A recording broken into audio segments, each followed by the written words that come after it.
Celui qui a des oreilles pour entendre qu'il entende. Les disciples s'étant approchés, lui diront: Pourquoi leur parlais-tu en parabole? Il leur répondit: Parce qu'il vous est donné de connaître les mystères du royaume des cieux, mais qu'il ne leur est pas donné à eux. Car on donnera à chacun ce qu'il a.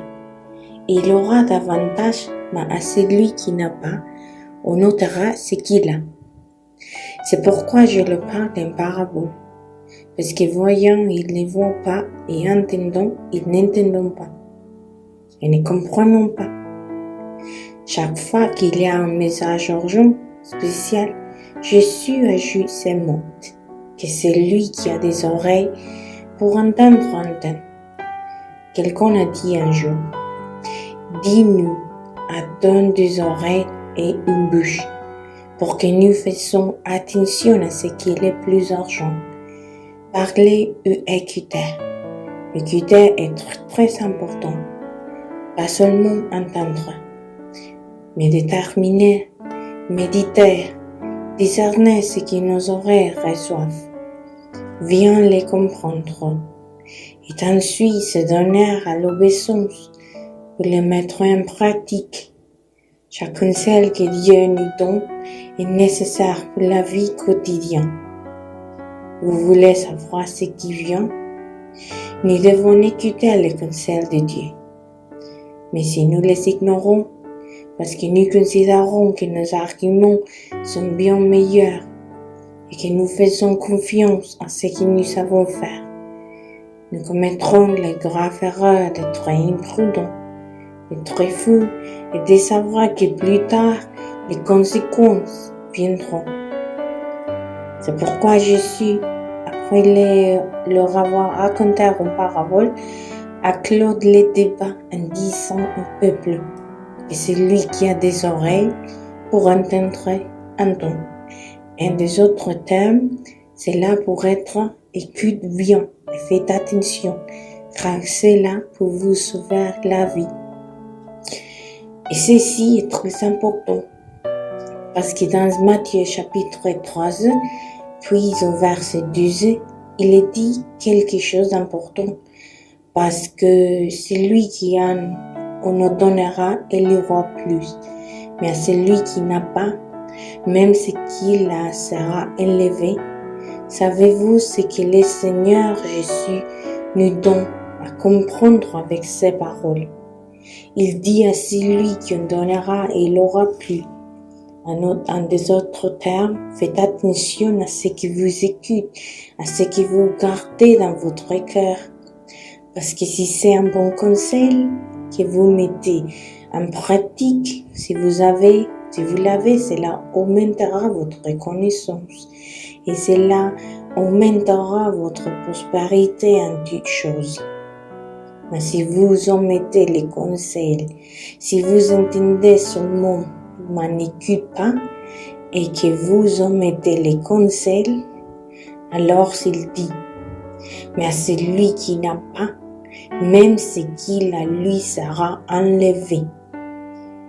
Je vous le demande, dans ce simple exemple, combien de bonnes choses avez-vous entendues à la maison, des choses qui sont moralement bonnes, des habitudes que vous avez reçues à la maison, des enseignements que vos parents vous ont laissés, comme par exemple: Fils, souviens-toi que faire ceci n'est pas bien, et que faire cela est bien.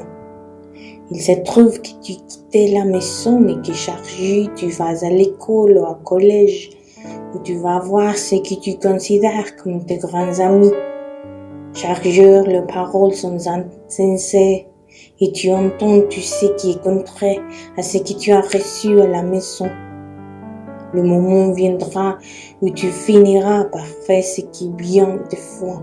Des parents t'ont dit que ce n'était pas bien. Et pourquoi? Parce que le peu que tu avais par la folie de ton cœur, et fais plus attention aux mauvais conseils. La parole s'accomplit. Et celui qui n'a pas, même ce qu'il a sera enlevé. le peu que tu avais de grandi, des sagesses transmises par tes parents, sera enlevé. Parce que les nouvelles informations que tu reçois sont stockées dans ton esprit. Tu les as portées dans ton cœur et nous sommes le résultat de ce qui est dans notre cœur. C'est pourquoi Jésus dit l'importance d'être un bon auditeur. Je ne sors pas ce verset du contexte. Il est dans les contextes. Et il se réfère à l'importance que nous fertilisons nos vies par ce qui nous y reçoivent. En fait, Jésus parlait de la parabole du sémeur. Le sémeur est sorti pour s'aimer. Il a jeté la graine. Et une partie de la graine est tombée sur différents types de sol. La graine est la parole de Dieu. Le sol est notre cœur. Et nous recevons ces grains selon que ce nous entendons.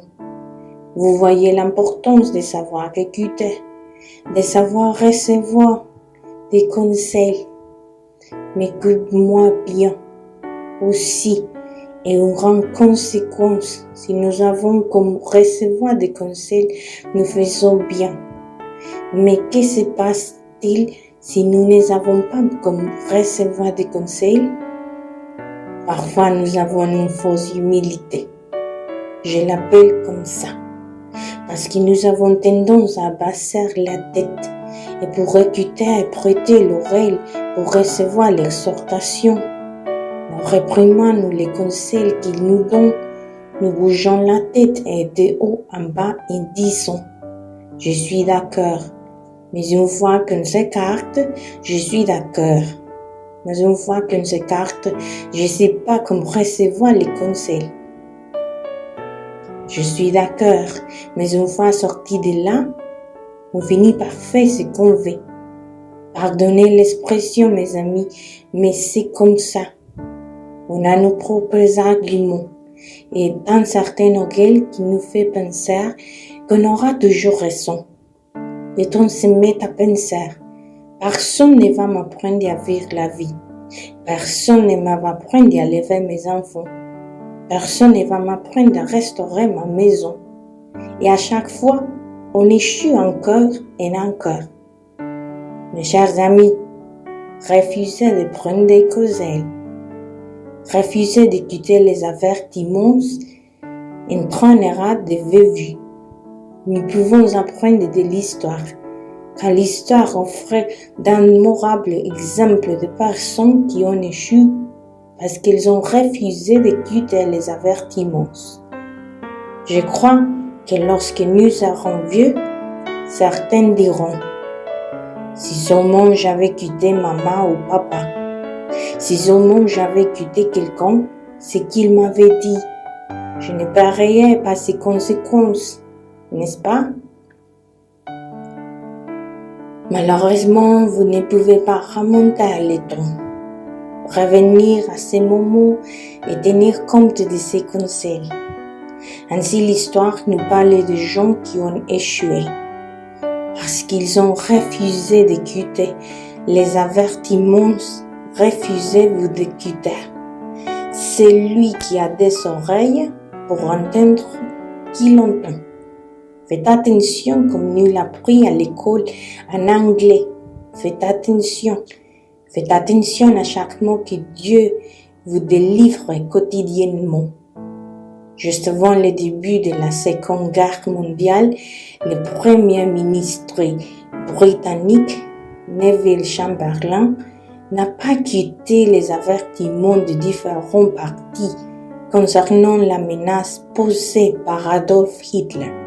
Au lieu de cela, ce Premier ministre britannique, Chamberlain, a établi une politique d'apaisement et annoncé avec beaucoup d'assurance « Calmez-vous, la paix à notre époque.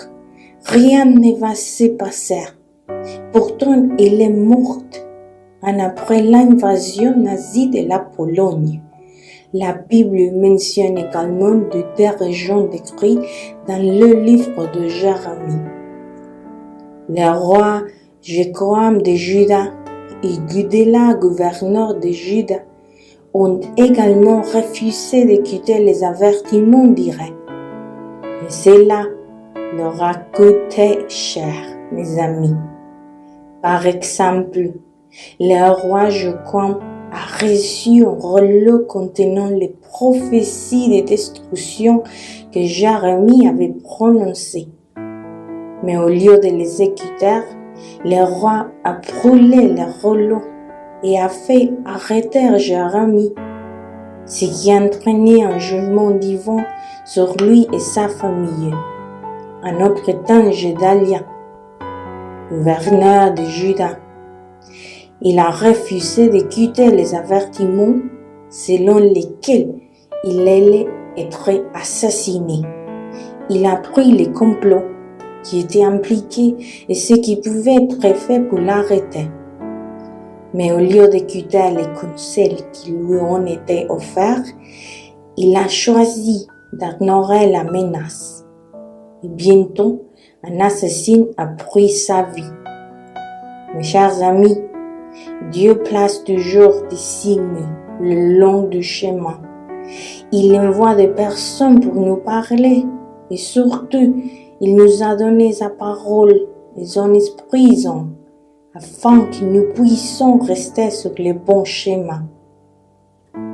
Nous devons considérer attentivement les paroles de Dieu, ce qui est écrit dans la Bible et ce que le Seigneur place à nos côtés,